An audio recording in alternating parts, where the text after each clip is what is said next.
salt is actually more interesting and more valuable than you might think, because it wasn't until the beginning of the 20th century when new ways to preserve food made salt lose its value. Now, salt is found all over the world. It is in thick crusts under the Earth's surface. It can be mined from there. It is also found in all of our oceans, and it bubbles up in mineral springs, and sometimes it's found in crusts along lake beds and at the bottom of lake beds. So this was well known in Europe, and salt was used since early times. There are even biblical references to salt. The people that came to America, since they were mostly from Europe, they had also become dependent on salt. Salt was used as a preservative for their foods. But the people in America were using salt even more than the people in Europe. They were mainly living along the eastern seaboard, so they were using salt to dry their fish, to salt their fish, to cure their meats. They were even using it to cure leather, to preserve vegetables, and later as a glaze for pottery. Salt was also used as a medicine and also as a flavoring for food. Now, this presented a problem for the people in the colonial times because we had become so dependent upon salt, and we didn't know that we had salt supplies of our own because it was actually easier to import salt from Great Britain than it was to make our own salt here. So we had become very dependent upon the European supply of salt. This presented a problem at the time of the Revolutionary War because people were so dependent on salt, and the British set up a blockade. So now the Americans had no way to preserve their foods, they had no way to salt their fish, and they were now going to have to find their own ways to make salt. One thing that they did was start to use the seawater.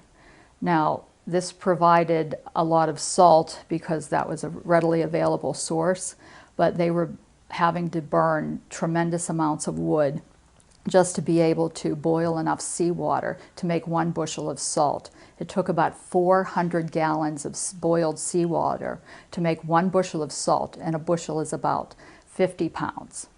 So the people decided they were going to have to find other ways to get their own salt.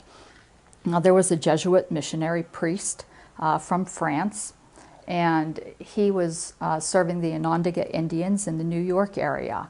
Now, the Onondagas would not go near this one spring because they said that the water had demons in it.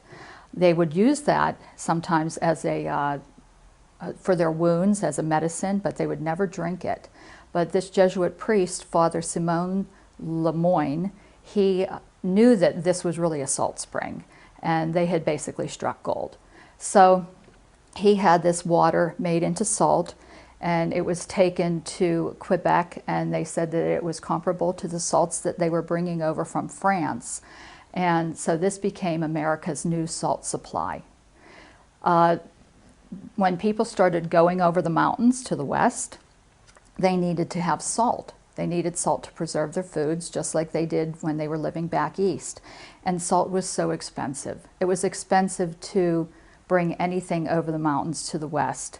At the time when the Pittsburgh area was being settled in the early 1790s, the easiest salt route was bringing salt from Baltimore over the mountains into the Pittsburgh area. It was very expensive. James O'Hara, who was a Pittsburgh entrepreneur, and he was also a U.S. Army contractor, he decided to make it his mission to get salt into the Pittsburgh area in a cheaper way. So what he actually did was have boats built on Lake Erie, and these boats, from the boats on Lake Erie, he built a portage road to the French Creek area, and he ended up packing barrels with supplies, sending them up the Allegheny River, up French Creek, over the portage road to Lake Erie, and then taking them over to the Onondaga region, which is actually near Salina. It was a town called Salina, which is now known as Syracuse. After the goods were sold from the barrels were then filled with salt, and they were brought back filled with salt to the Pittsburgh area. This brought the price of salt down to $4 a bushel, which was actually a really great price. It was less than half that people were paying before. As the salt route became more established, the price came down to about $2.40. But in the early 1800s, about the year 1810, they discovered that there were salt springs that were even closer, and they were in Kanawha, Virginia. And so that trade route lost a lot of its luster. But the trade route from Baltimore to Pittsburgh just disappeared after we discovered that we had salt west of the Allegheny Mountains. Now, I have a few different kinds of salt on the table today. I just wanted to show you, everybody knows what salt looks like. And I'm sure that this is the kind of salt that you're most familiar with. This is your Morton salt. Now, Mr. Morton, his mission was to make salt uniform, and he really was into commercializing salt.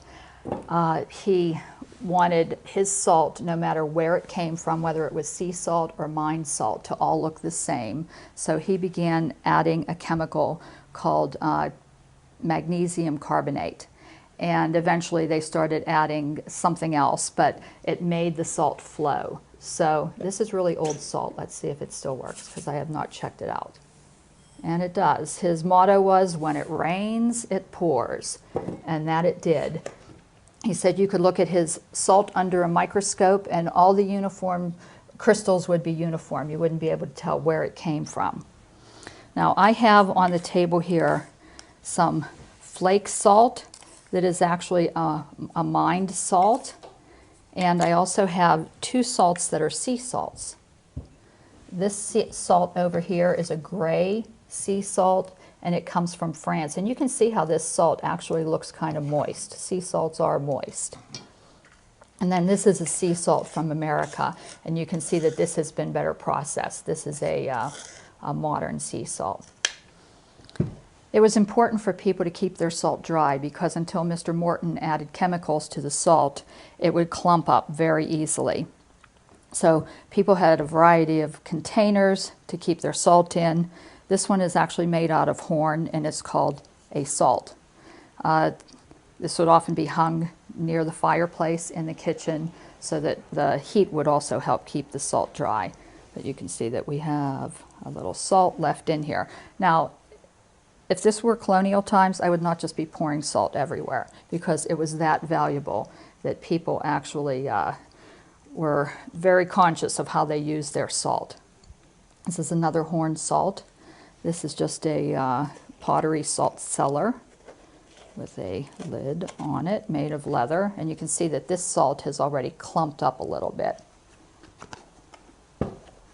Then we just have another. You could keep it in a tin box, a wooden box. You could keep it in a crock, but the idea was to keep your salt dry. Salt signified health, wealth, and preservation, and especially if you lived in an area where salt was rare and you had a lot of it, you were considered wealthy.